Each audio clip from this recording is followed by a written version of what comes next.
progress. Okay, so hello everybody. This is Armchair Updates again. I've got Sam of the Rangers. I've got Tony of the Marlins.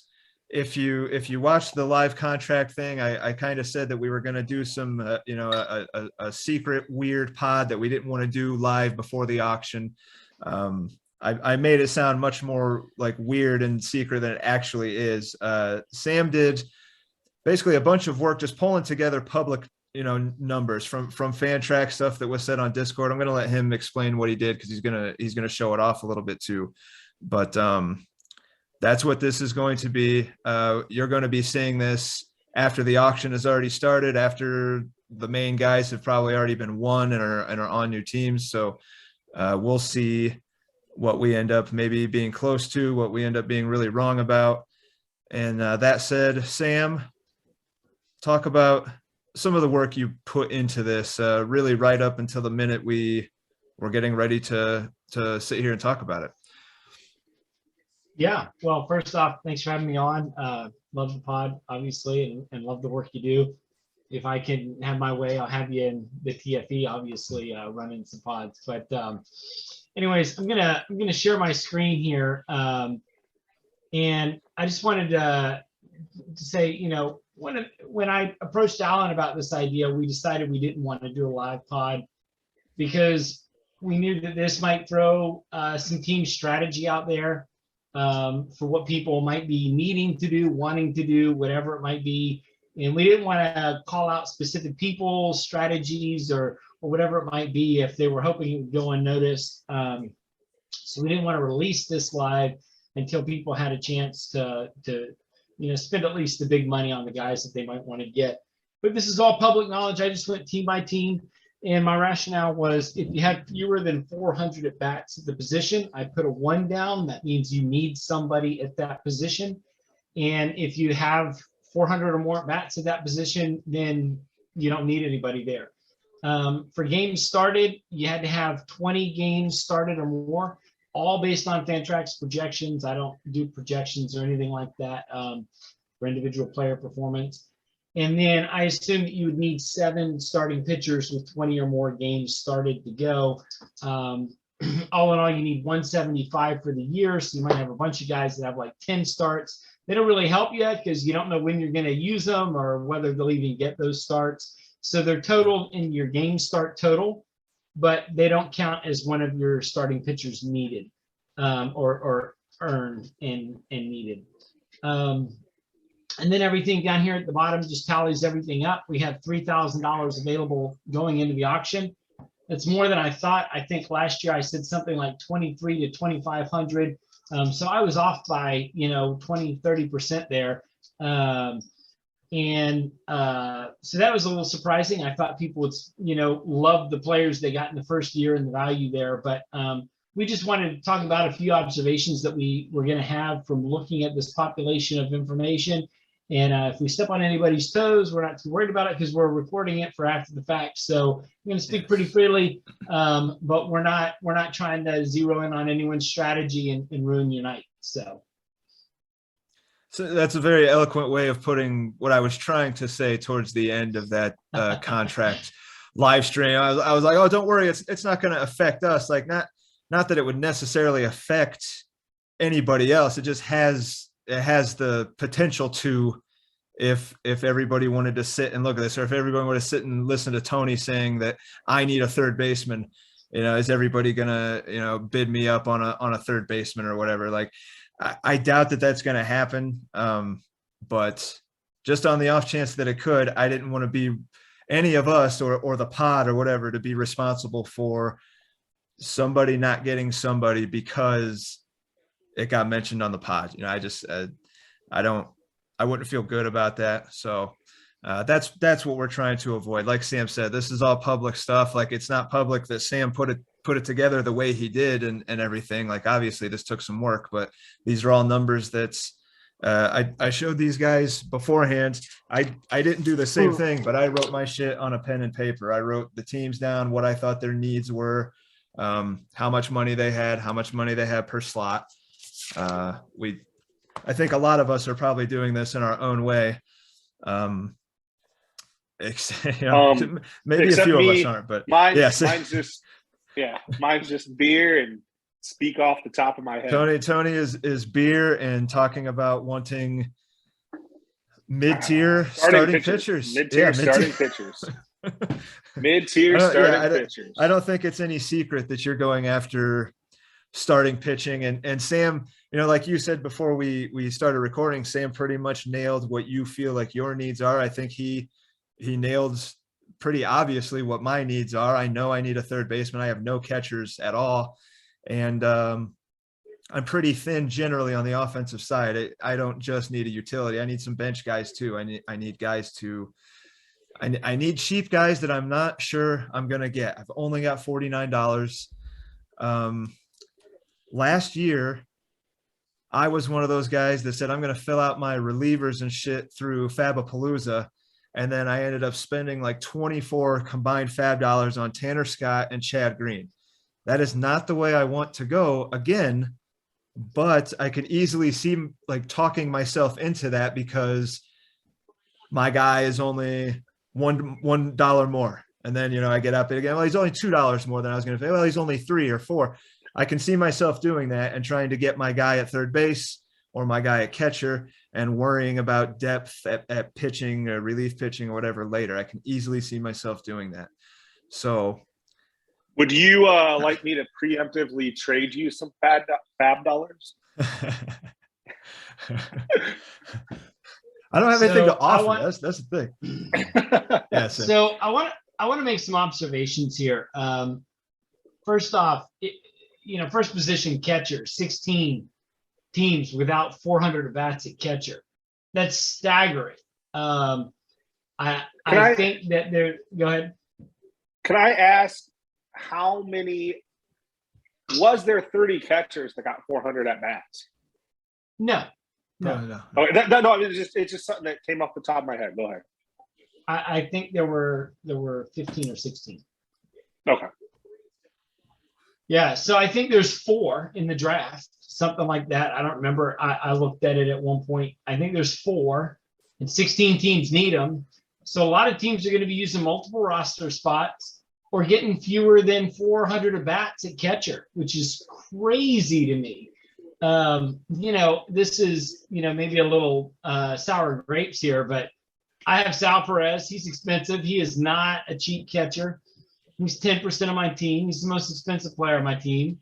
I didn't want him because of his age. I would have gladly traded him for somebody a little cheaper that I could extend longer because I think I gave him a 2 or 3 year deal, 2 year, maybe 3 year. I don't remember what it was, but it wasn't what I wanted to give a big, chunk of my money to somebody that I'm not going to have for but 2 or 3 years. But I was looking at catcher and it was so absolutely thin. Just the at-bats alone, much less 3.5 points per game or whatever he's going to churn out there. With Melendez and the DH, I mean, that's going to help him. Obviously, he already had the DH, but he'll move to DH. But I was just really surprised. I shopped Sal a few times and people laughed at me for the price that I paid for him. And I think the value's there. Maybe not a lot of value, but a lot of people are going to have negative value at catcher. So that was something that surprised me. Another thing that jumped out was third base. 16 teams need a third baseman. Now, the good news is I think there's something like 16 third basemen available. So it sounds like everybody's going to get their third baseman if we all play nicely, right? And then the last thing that surprised me is outfield. Only 28 outfielders needed over 3 positions. That's incredible. A lot of outfielders got kept. A lot of good outfielders got kept. And that was surprising to me. That's normally a shallower position. But people look good to go for outfield. In fact, if you have a right fielder like I do in Haniger, it's not much of an advantage because I think only 7 people need a right fielder and there's something like 18 of them available or something. At 400 at bats or more. I forget what the number was. This is the kind of stuff. This is the kind of stuff that at least I think is really valuable to know going into the auction. You Well, use I it for hate. however you want to use it, but this is the kind of information that yes is out there. Yes, we've probably all looked at, but to really sit and digest it, it's a little Can I bit just say, staggering when you look at. Go ahead, Tony.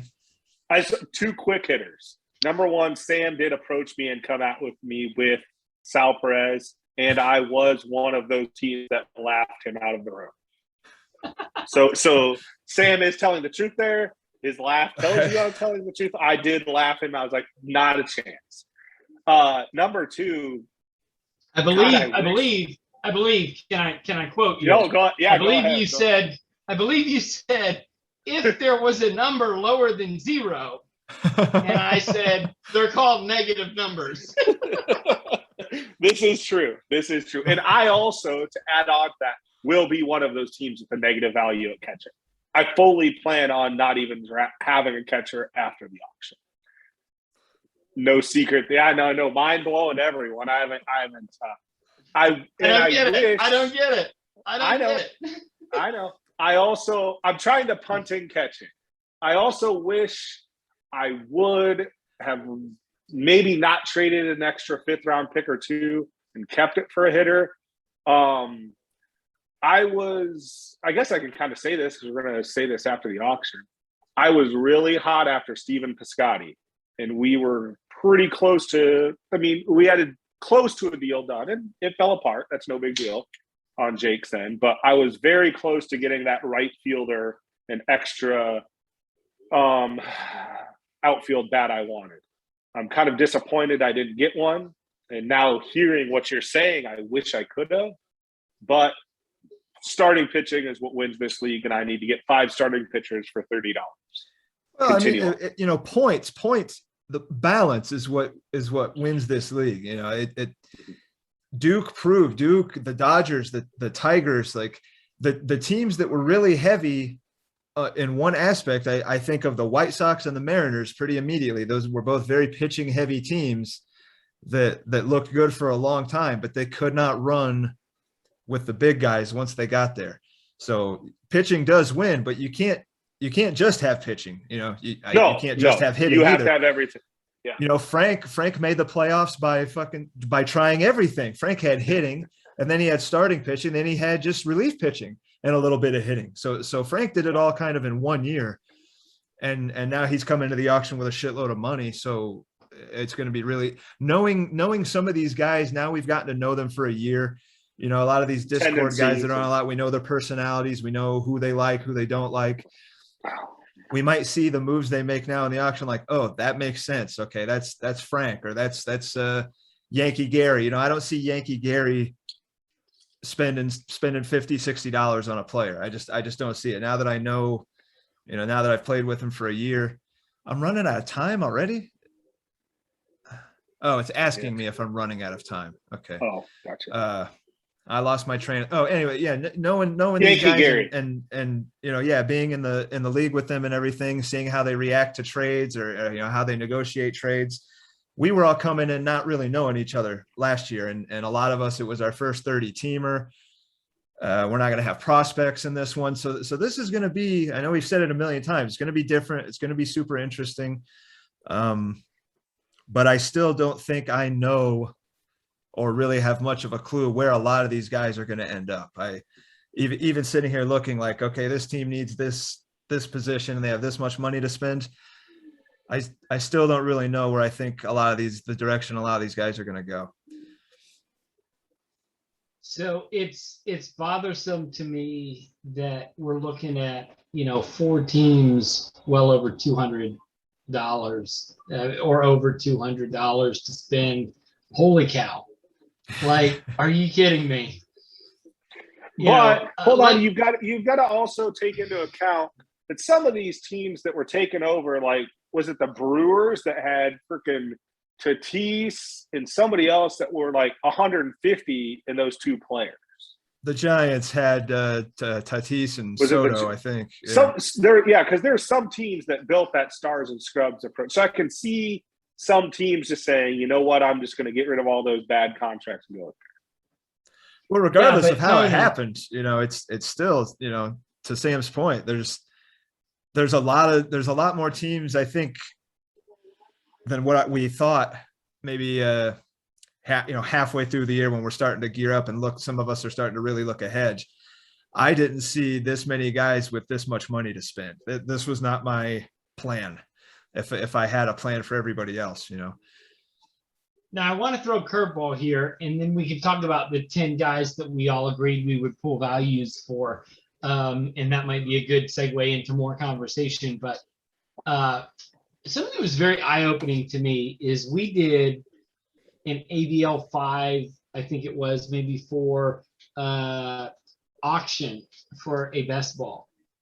And prices were really tame and reasonable. And what that told me was a lot of people learned a lesson last year during the draft. And so with that, I'll stop sharing and we can go into the conversation of those 10 players that we talked about. And I'm just curious to see what you guys have. So Sam is referring to, I kind of said, let's take like 10 of the top free agents, not necessarily the top 10, but 10 top guys, and kick around a little bit where we think they might end up. And the first guy I gave was Juan Soto. Obviously, he's going to be expensive. As we just saw, not that many teams have the need for a right fielder, but obviously when you're talking about one of the premier bats in the game, he's going to go somewhere and he's going to go for a lot. This was kind of tougher for me. I put him, and this is probably not going to be right, but I put him going to the A's. I think the A's, after kind of tailing off, seeing that he was going to be fighting for a playoff spot, and then he kind of took his foot off the gas a little bit and went for the console bracket. He's got some money to spend, but he does have, what does he have, like 11 or so slots, 10 slots, but he's got like $110. So if the A's wanted to make a big splash, this is the guy I have them doing it with.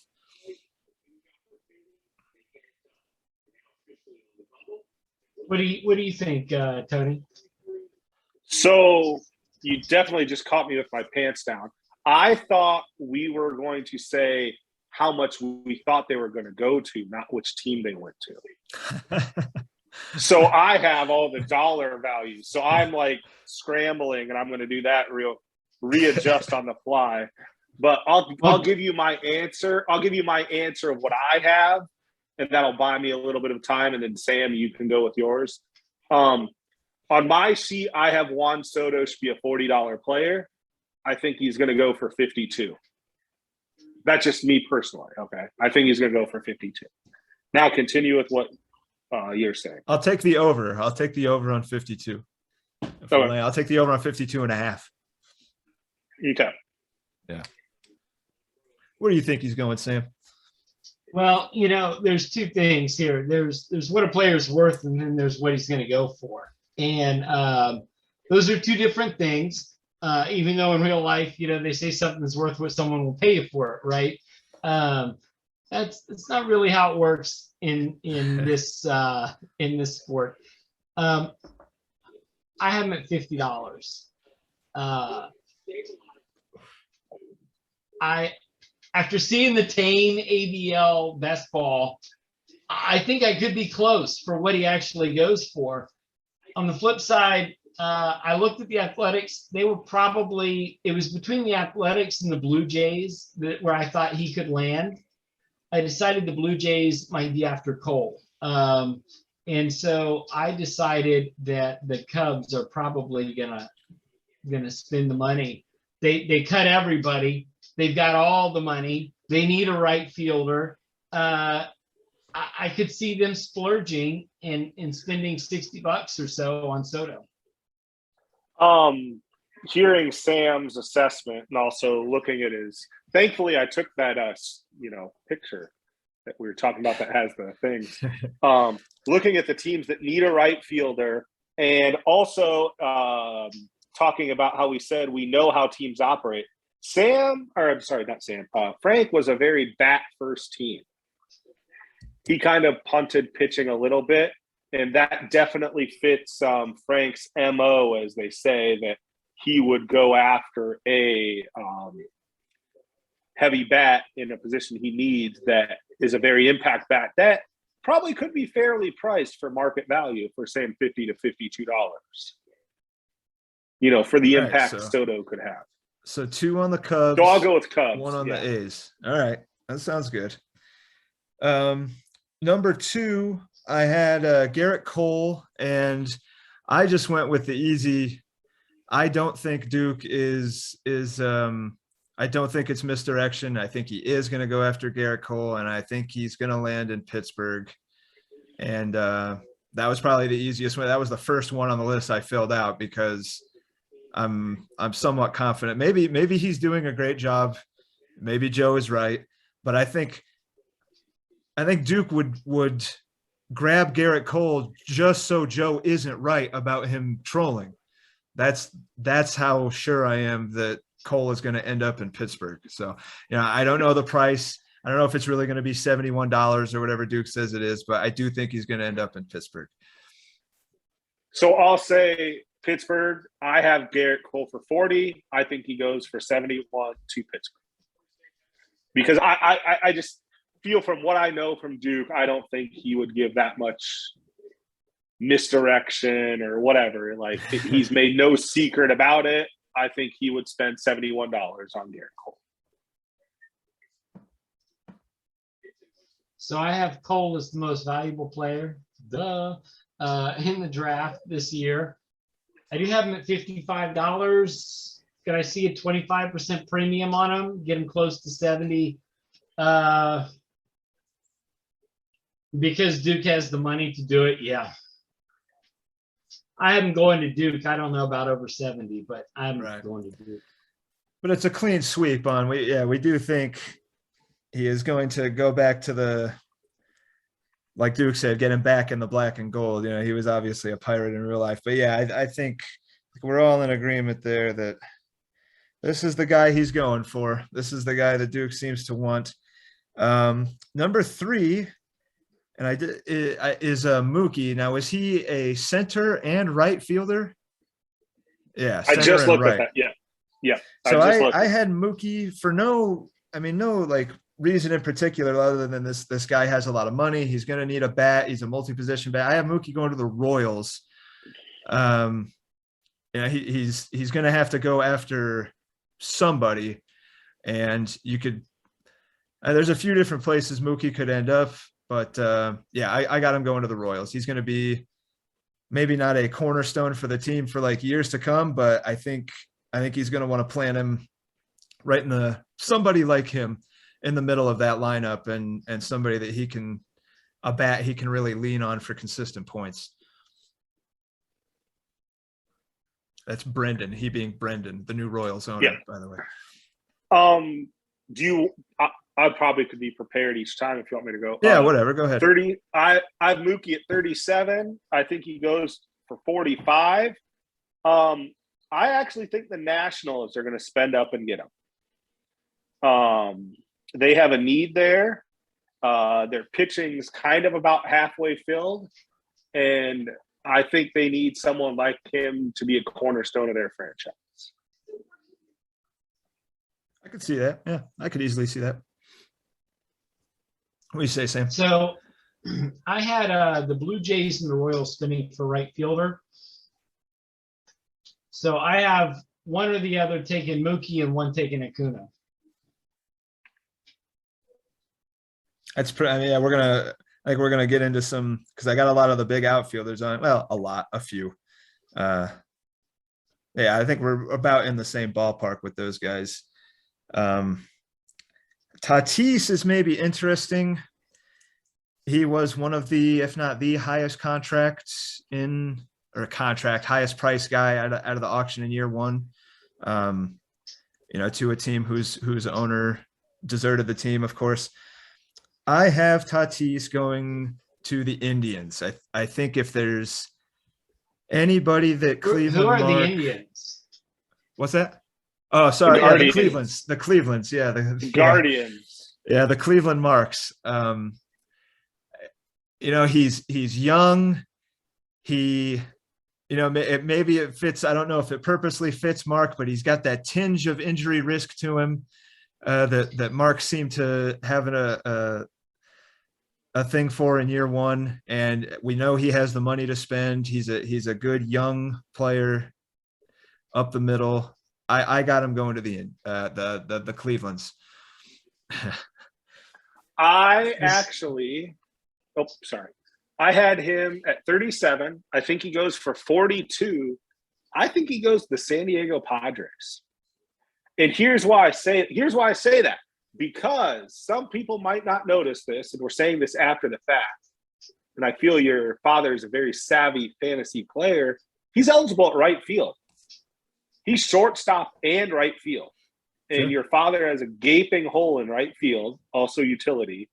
And he has some money to spend, and I feel he'd spend up and get someone like Tatis if that's the price that Tatis goes for. I say 42. What's your number, Sam, for him, and then your prediction? Yeah, I have Tatis at 42. He's going to go for a lot more than that. Age matters in this format. All of these values look at 1 year's worth of Fantrax projections. So it discounts 5 years worth. And I know that, if I had more than 20 minutes of time to put it together between the time that the keepers ran or the contracts ran in the pod, maybe I could have run some multi-year stuff for the values, but whatever. The point is, next year he's going to be worth about $42 of the free agents that are out there. He's going to go for about $60, I think. And I'll just say this to Royals, and I don't mean this in a bad way to Brendan if he doesn't take my advice, but you have all the money in the world, you have all the draft picks. If you don't go get Ronald Acuna and Fernando Tatis, what are you doing? Like, you have the money, buy the young guys. Like, I had Mookie going to Blue Jays because I have Acuna going to Royals because that's the smart buy for him. Because Mookie's not on his timeline. If he wants a superstar in 5 years, he needs to be buying him now while he's got all the money. So I've got Tatis going to the Royals, and it won't be cheap. Yeah, this is great. I'm actually having more fun than I thought I would predicting where these guys. I'm thinking ahead of looking back on this and seeing how right or wrong we were. Yeah.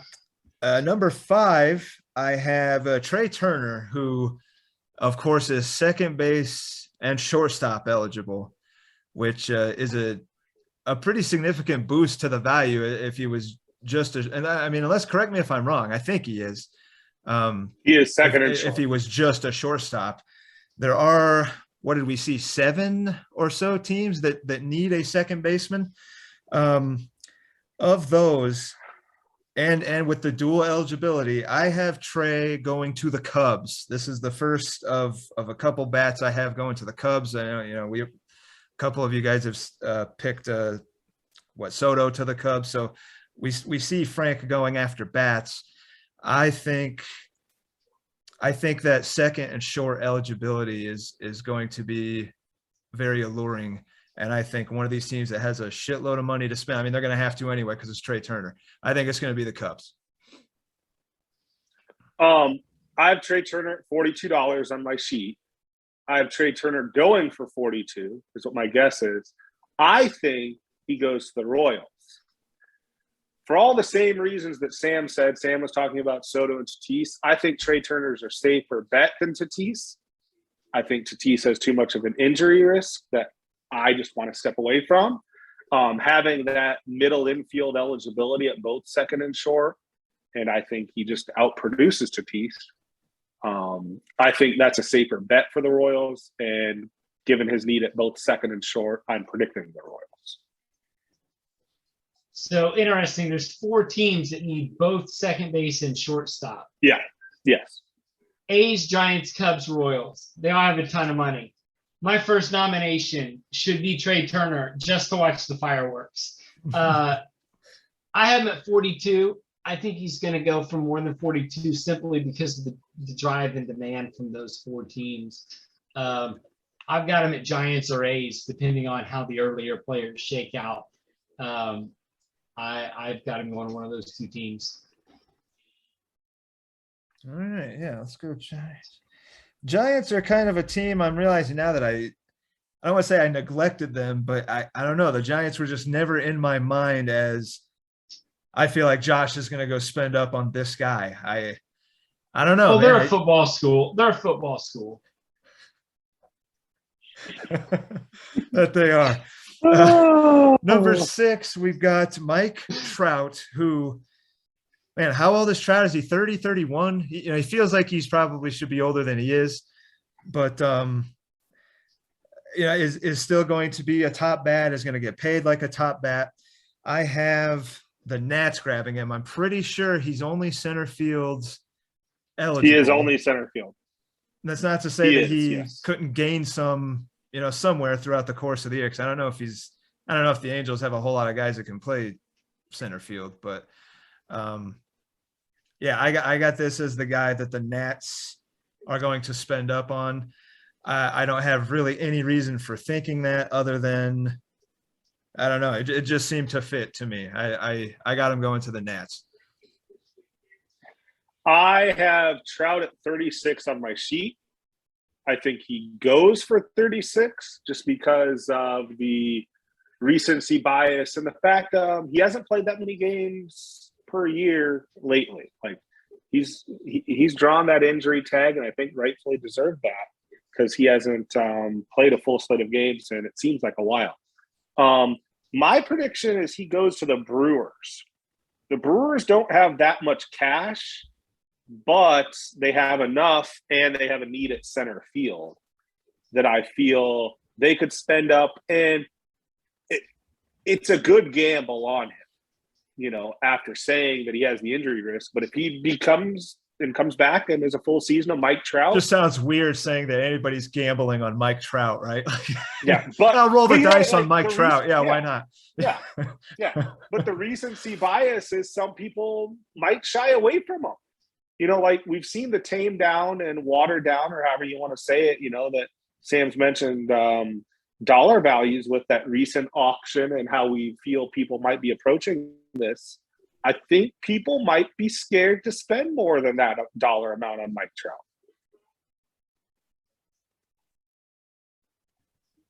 I don't know, man. I don't know. What do you say, Sam? Here's the thing about Mike Trout. If you watch the best balls, he's a consistent back end of the first. Yeah. Like I think Alan, you just had a draft and you got like Mike Trout and some other good player at the Trout back end. Tucker. We're like, yeah, we're like, wow, give me the hook every time, But I really am uncomfortable with that calf injury. Look, a calf injury that knocks you out for the year, where you're running bases 3 months later and you're telling me it feels weird. Like, I'm really uncomfortable with that. Look what it did to Josh Donaldson. It pretty much has derailed Josh Donaldson from MVP contender to what he has been the last several years. Yeah. Speaking of which, I played against Josh Donaldson when he was at Faith in Mobile, by the way. Was he's still catching? No, he was.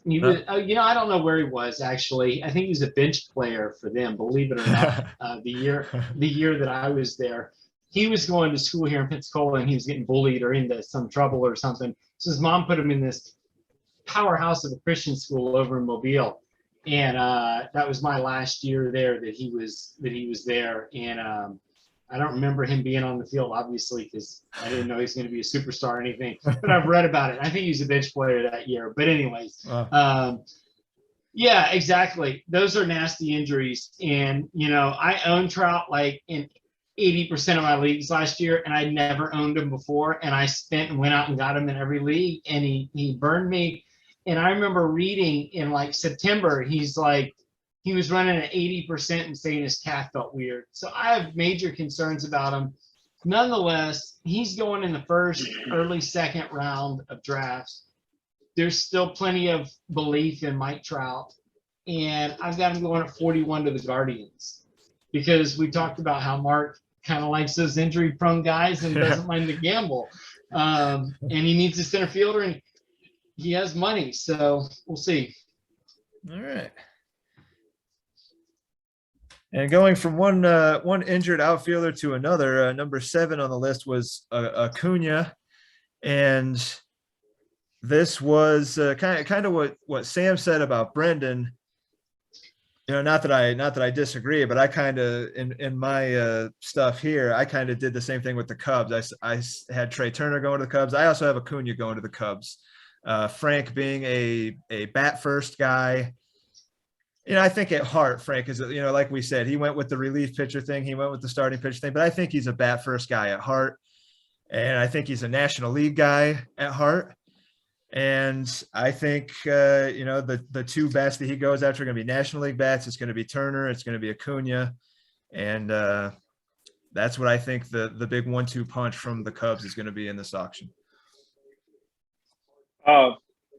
Before I say my pick, I want to apologize for making anyone dizzy, because I noticed when I moved to like pick stuff up, my camera goes and follows me and stuff like that. So I took Dramamine, so I'm good. I just wanted to say, like, that was not my intent, because on any podcast, it's never followed me. So another. I thought it was just the weed. I thought I was having hallucinations. Oh, like so, yeah, I just. Alan is in Colorado. So. I'm going to also second the Cubs. I again have Acuna as 36 on my sheet. I think he goes for 36. It's the same injury risk thing. Yes, it's an ACL. Yes, it's modern day medicine, and they've done amazing things with ACL. But there's still a risk. There is a risk. I think Frank will take that on, and I think he could get him for $36. And no, he can't. No, he can't. He could. No, he can't. He could. No, he can't. Listen. I have no intention of spending $36 on any player. But if Ronald Acuna is anywhere in the ballpark of 36, I will be spending money and saving elsewhere. Okay. So will everybody. Everybody will. Yeah. Guys that don't even have $36 will be bidding on that shit.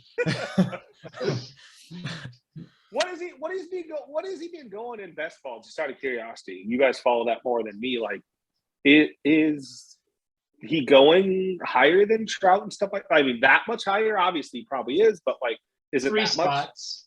much? 3 spots. I mean, yeah, give or take. That... I mean, the value hasn't decreased all that much, because he's still a points beast as well. Like, he's not a guy that, you know, if he doesn't run as much, it crushes his value like it would. Say if Trey Turner had an ankle injury or an ACL or something, he probably is not going in the first round. Acuna, while the steals are great, is still pretty damn good. And not that Turner isn't, but still pretty damn good in a points league. So yeah, he's not that far off of what Trout is going for, at least in best balls. That's really all I've done so far. But yeah, he's still a first rounder.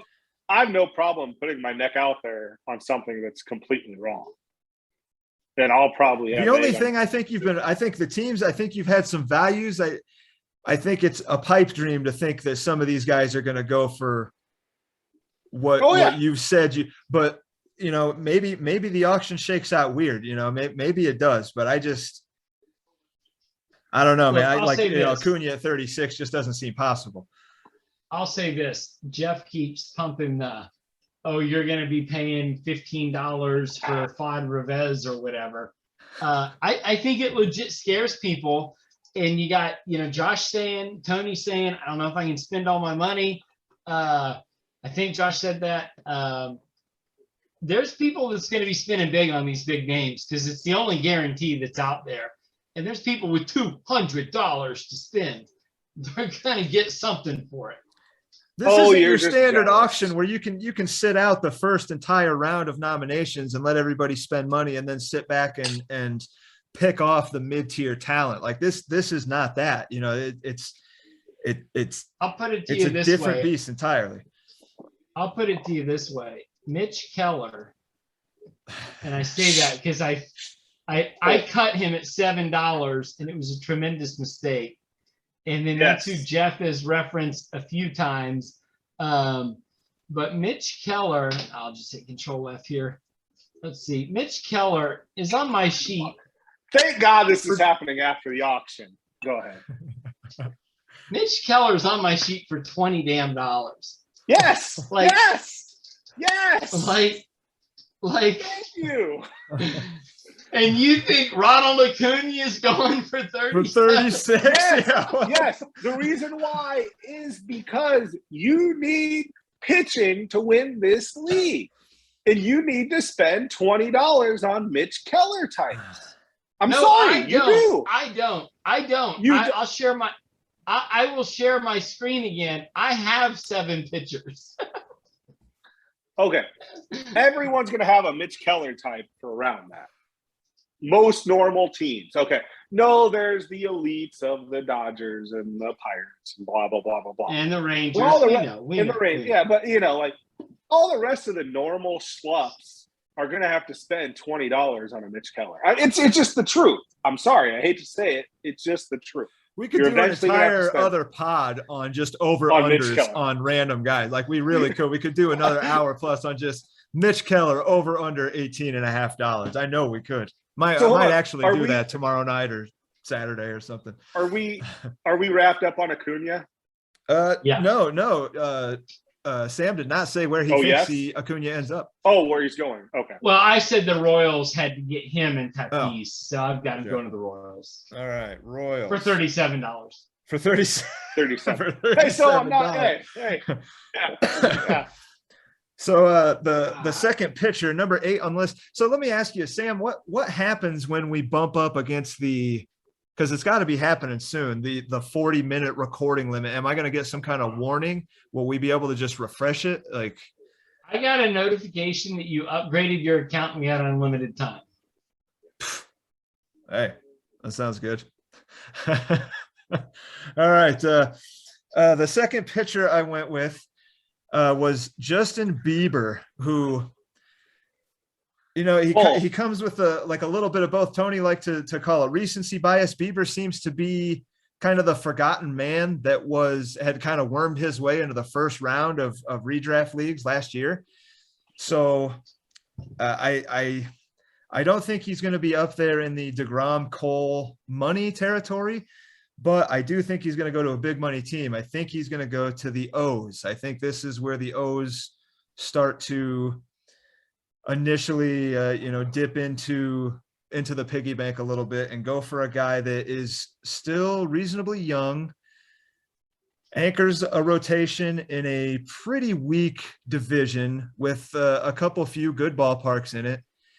Steve is a pretty savvy owner, which means he could completely do the opposite of what I might be suggesting here. But I have Beebs going to the O's. For?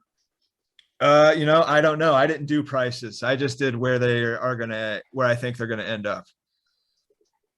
Give me 2 seconds here. He's my target. I have him 29 on my sheet. I will be going up to $47 for Shane Bieber. I think that gives me a little bit of a cushion to get him. All of the check. You were listing that. Post hype, he was going for first round last year. Recency bias. People are going to forget about him. The dude strikes out so many guys when he's on the field that's so valuable in the ABL for points that he is probably the ace of those top 3 I'm going Doesn't after. walk anybody either. He's very efficient. Doesn't walk anybody. He fits all of the things I like, and sucky division going against some of those shitty offenses. All those things check the boxes for me. And thinking that I'm also, spoiler alert, I say DeGrom goes for 71 as well after people see Cole does. And I think people think Bieber's a little bit lower than DeGrom and Cole, and the whole recency bias might kick in, and I might be able to steal him for around $47. So you've got him going to the Marlins. Yes. Sorry. Yeah, I should have said yeah. Right. Yeah. I'm going to the clearly. Marlins for hopefully $47. Now, Sam crushed my dreams. Here we go. Boy. What do we got? Oh. Here we go. He has oh no, what's this? What is this? Who's sharing this? Sam Is this Sam? Yeah. This is Sam's list. He's got $47. Oh wow, Tony. for Tony. Oh, I didn't know. Like I was like, what's going on? He's just quiet, just clicks a button, and I'm like, what am I trying to read here? Oh, you guys What's are going mind on? melding. That's what's happening. Oh Jesus. Isn't that scary? When he Wow. said 47, I'm like, hey, he's actually on here. And he's like, I'm going to take him. And I'm like, Wow, yeah, nailed that. So we got two No, for the and Marlins. Sam was busy all day. The only thing Sam messaged me about today was trying to make me trade 8 million draft picks for Salvador Perez after I've railed on never drafting a catcher for how long for this past week or two. Tony, So we don't didn't- be bitter no, I'm because just saying- you couldn't afford him. Don't be bitter because you couldn't afford him. No. It's you don't not have that. I'm 3 just trying to- firsts to give. I'm just trying to say that we did not collude on this, like saying that it was $47 to me as well. That's all I Listen, was trying. Tony, you have more money than Jeff Bezos. You need pitching. I do, yeah. It's a no-brainer. See, there's And everyone there's knows I several like to go cheap. teams. There's You several have teams with a sworn lot you're of not- money. And Go ahead. there was a guy. He if anybody remembers Lore Michaels, like an poker OG player. fantasy guy, died a couple years ago of some kind of kidney thing. I think like he needed a kidney transplant or something, but sucked. Oh. But yeah, he was one of the original fantasy godfathers. And a great story that I heard many years ago about Lore Michaels when he was going to do an auction, like he was one of the original Tout Wars guys and stuff. They would be talking beforehand and they would say like, Lore, like, who do you like? Who are you going to try to get? And he would have a list. And because it was an auction, he would say, I'm going to get these players. Like it wasn't like, I'm going to go up to, $22 on Kevin Biggio. He would say, I'm going to get these players. These are my players. I'm going to get these players.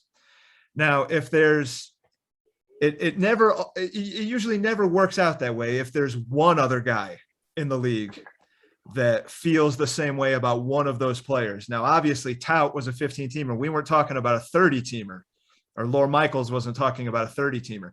So what if 4 or 5 of these guys with a shitload of money all are kind of saying like you are, Tony, like, I'm going to get this player. I'm going to spend this much on him and I'm going to get this player. What if everybody's saying that? Are you willing to go up to $53 for Shane Bieber? Yes. So you are willing to expand a little bit. Yes. Sorry. Also, like the cool thing you might see, because this is recorded and people see, like I just finally figured out how to get the centering screen off. There's like a setting. Head tracking. Yeah, you got to turn off the head tracking. That's how the Nintendo Wii used to work. They would have the head tracking bar, and it would follow you around. And sorry for the busyness. So you're not hard and set on $47 Shane Bieber.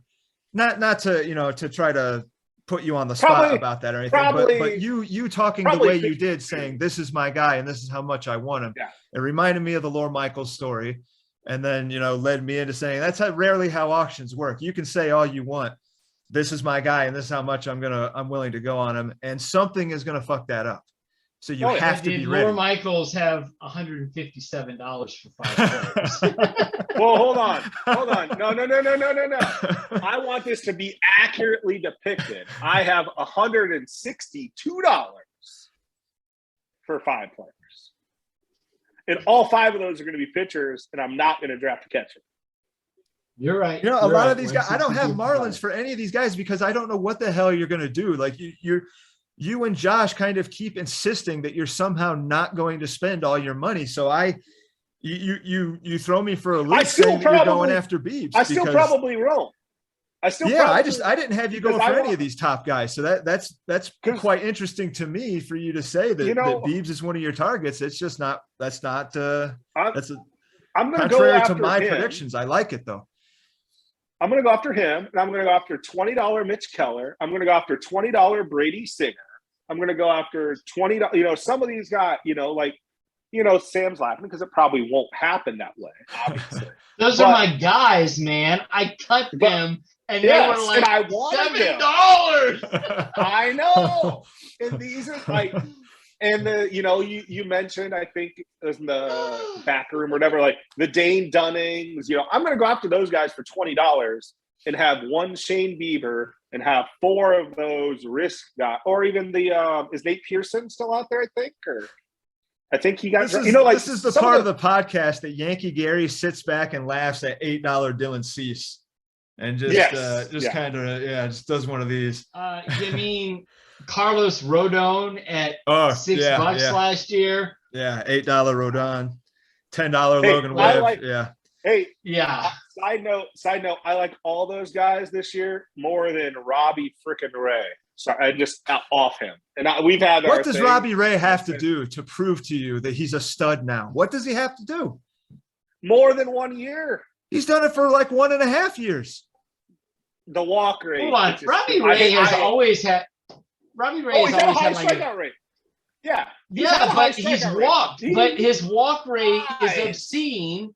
And he said, I don't have to do too much. I can throw a strike on a 3-2 count. He made tangible change. And it's okay. But that's just me. Sorry, side note, I hate Robbie Ray. Always have, always will. He burned me in fantasy because I was all in on him the 2 or 3 years before. And then I was like, I hate this guy because I hate freaking walks. I hate pitchers who walk guys. I think I sound like Lou Piniella because that was his thing. Don't walk, guy. Like, oh, sweet Lou. Oh God. Sorry. Yeah, but he fixed it. Do you not? Are you one of these guys that doesn't believe that prisoners can be rehabilitated? He fixed his problem, and now he's better. I think he did. I think people can. It's just I don't think Robbie Ray can.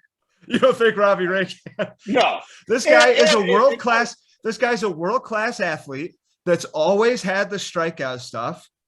And he found, why does everybody believe that these guys can go to Driveline and find like, oh, I was throwing my slider like this, and instead I'm going to start my fingers 2 degrees up, and I'm going to keep that. Why does everybody believe in that so readily, but they don't believe that Robbie Ray could have done something to alleviate his walk issue?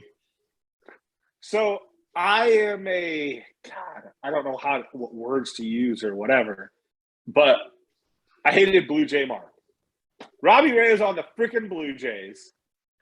So it's a psychological thing. So go ahead. Yeah, go ahead. No, I think this is what I'm on the podcast for: drinking beer, just speaking off the top of my head, and not using any data, analytics, whatever.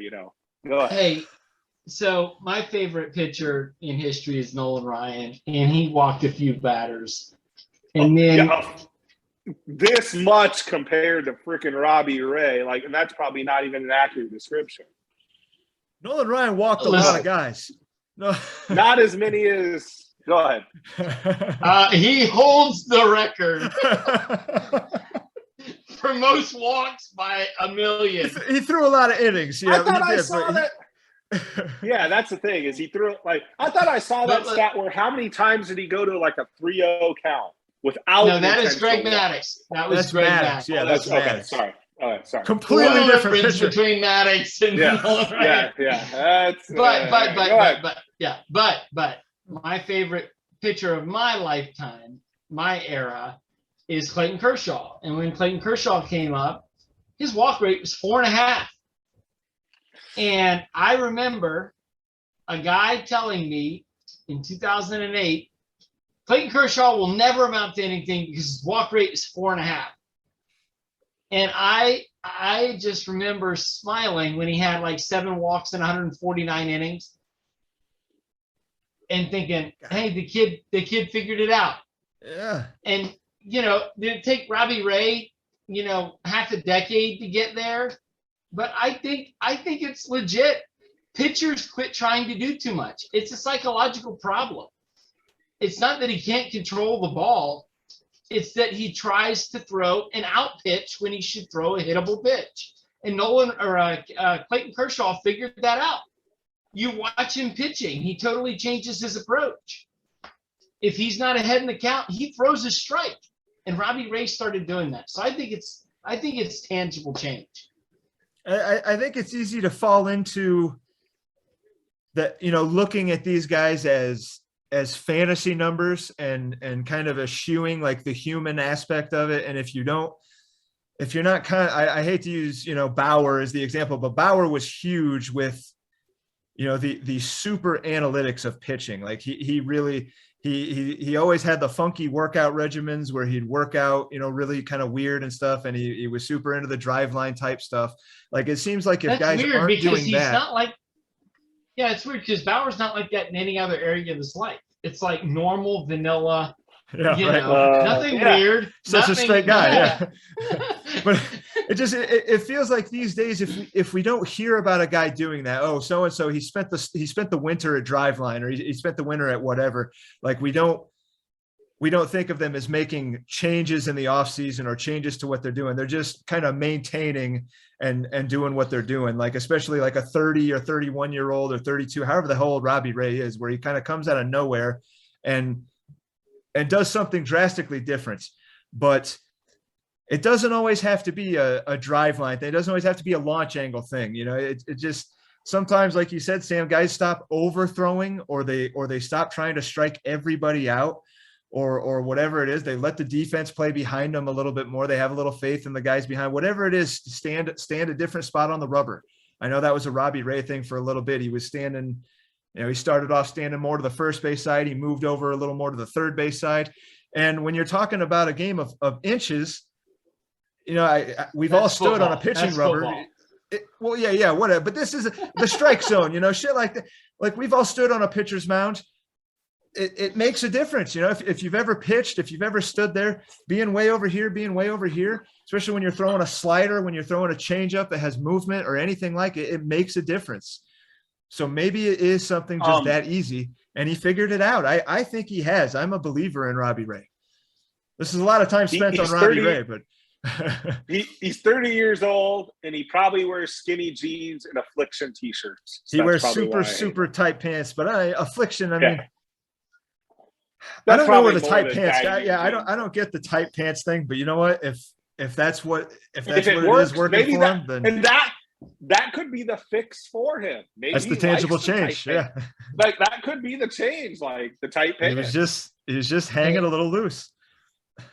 Yeah, Aubrey Huff wore a thong, during the Giants' hot streak into the playoffs, and it worked. He's got a World Series ring, so it reoriented everything for him. And I'm sure this is no secret for anyone who's looked into Aubrey Huff's life, but I love that guy post-retirement. He's just let it rip on what he says. He is a bit of a he has no shits given. No shits given.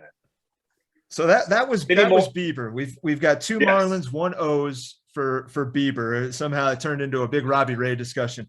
Yeah. But number 9 on my list is Manny Machado, who you might say he's the number 1 third baseman. There'd be people that argue with that, but he's at least one of the top third basemen. And as we saw from Sam's number crunching earlier, there is a huge need for third baseman, a position that is at least perceived to be pretty deep. A lot of third basemen have multi-position eligibility, like somewhere on the diamond, but some of them don't. Machado is one that doesn't. At least I don't think he does. He's third base only, but he's a hell. He is a hell of a third baseman. He is the second guy on this list that I have also going to the O's. He was a real life O. I think that he's going to find his way to the ABL O's as well, along with Bieber, along with a lot of guys probably. But I think this is another guy that Steven opens up the pocketbook for. If Duke is going to get Garrett Cole back in the black and golds, the O's are going to get Manny back in the black and orange. So that's where I have him going. I have Manny Machado at 32 on my list. I think he goes for 37, and I have him going to the New York Yankees. The Yankees have a glaring hole there. I looked at their current roster, and this is, I've never met Gary, or we haven't had many talks, but he has Trent Grisham for 28 and Dansby Swanson for 21. I think he has a glaring hole at third base and needs to spend $30+ on a Manny Machado. I also have Yankees with the need. I had first base, third base, and right field as needs for the Yankees, and he's got a bit of money. He's got a good couple handfuls of spots to fill, but he's got about $130 to do it with. So yeah, I could see that. Well, as you see, I did have a team down for Machado, but I don't feel like answering this question because it's offensive to me that I don't remember. I think it's offensive that we're talking about Machado. I mean, we're talking about it's because we're talking about like the 10 best players in the league here. I don't even think Machado is, well, I know he's not number one at his position. I don't know if he's top 3 at his position, but somehow he made the top 10 in the whole league list. You know, that's just offensive. So can I ask, was there a list you made of top 10 available players that Machado should not have been on that list and maybe someone else should have? Yeah, let me see. Machado. Let's see. He's not top 10. He is number 12 on my list. Oh, so it's not that far off, you know, like yeah. Game of inches. He is the number 2 third baseman, but he is woefully behind number 1. Woefully. Like not even close. So am I guessing that I'm just trying to look at this list of who's eligible? Well, I mean, he's got to be talking about J-Ram as the number 1, right? Gotcha. Yeah. Yes, way Jose. Yeah. Yeah. Got to be talking about J-Ram. Yeah. So who do you have him going to? Sorry. Oh, well, Machado's going to the Orioles. Okay. Just makes sense, right? Seems to make sense. Yeah. Yeah. He belongs in orange and black. Yeah. Yeah, I think he works. Yeah, that is. So what do we think about Jose Ramirez? I can do this real quick if you stall. I think he goes to the Rangers for $5. That's what I hope. So I mean, if there's a massive earthquake, perhaps, and the internet gets shut down while you happen to have $5 in on him, and then we don't fix it, I suppose that could happen. But if we're going to be realistic, boy,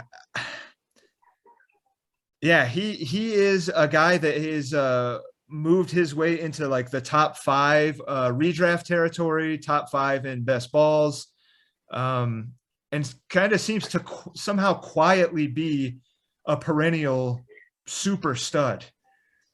And asterisk. I don't know what was he in year 1? He was 50 plus in year 1, right? He's 54. I bought it. He was 54. So okay. Yeah, that sounds right. Yeah. I don't see how he can go for less. I don't see him going for less than 54. I can't believe he was cut, to be honest with you, but I hope that means he goes for less. I can't believe he got cut. I felt like, you know, people going for $70 and he went for $15 less. And yet he's a top 5 as pick a first in most round. redraft. Yeah, as a first round. Yeah. Yeah. But he did get cut, and I could see him going for about the same money. So I have him 39, 44. 39 is my sheet. 44 is what I think he goes for. And I'm going to hedge my bet and say the Yankees get either Manny Machado at 37 or J-Ram at 44. I think he's a guy that feels like he fits the Giants for me. If he feels like a guy that maybe Josh would spend on, or at least feel he's so consistent. He's just so consistently great. I hate saying this, but knowing how much like the numbers guy Josh is and how much it seems averse to spending that Steven is, I really don't see them spending up on a bunch of players and them hoping to get the $15 to $25 players to fill out. So you think Steven freed up all this money to spend it on a bunch of middle tier guys? And I know Steven's not going to be mad at me. We've had a lot of talks, and we disagree on a lot of things, and he's fine with that. I honestly think he's going to go for the, like, this is the salary range he has, like, 15 to 25, 30. He doesn't, in my opinion, seem to like spending the upper tier, and he wants that money wasted in his mind on higher end players. He feels that this is his price, this is what he's going to pay for the guy, and that's where he's going to go. The dude's a lawyer, he'll probably drive a hard bargain.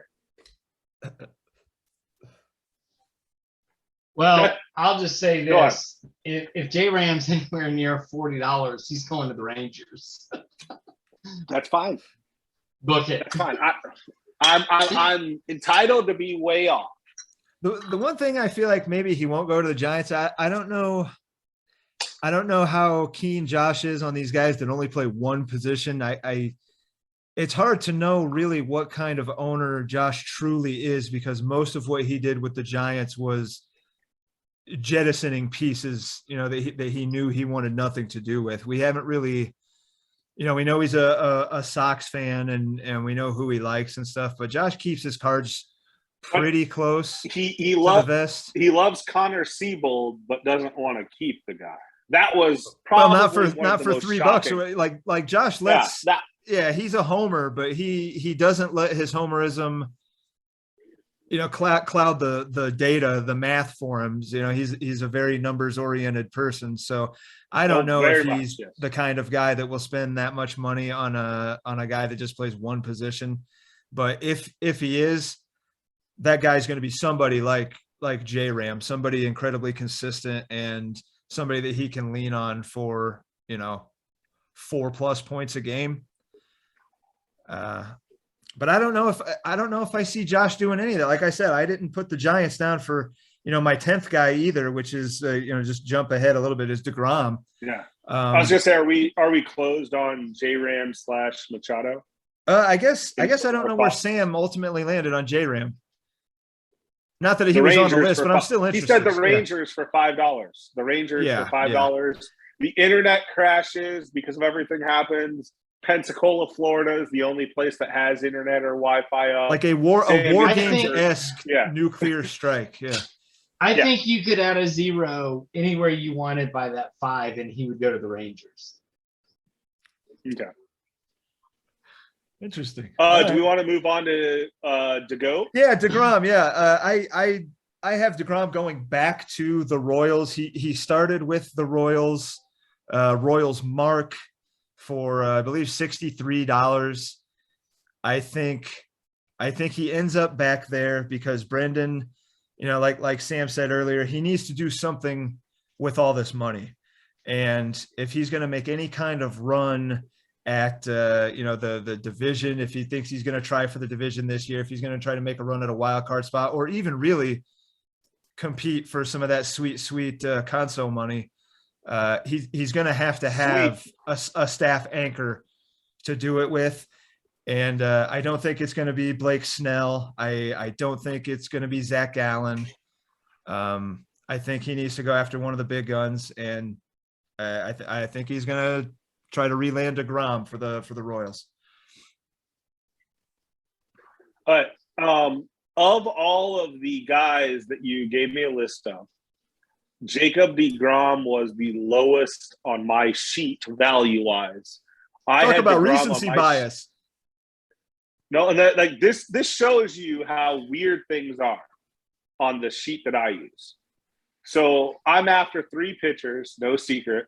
Garrett Cole on my sheet was 40. Shane Bieber's 29 and DeGrom's 22. I think DeGrom goes for.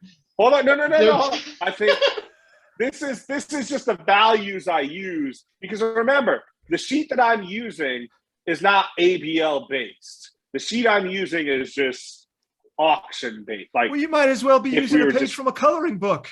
Well, that's fine. That's fine. But I'm gonna adapt it. Now, here's the thing that I'm gonna say. About it, though. I think DeGrom goes for 71 as well. The same price as Garrett Cole.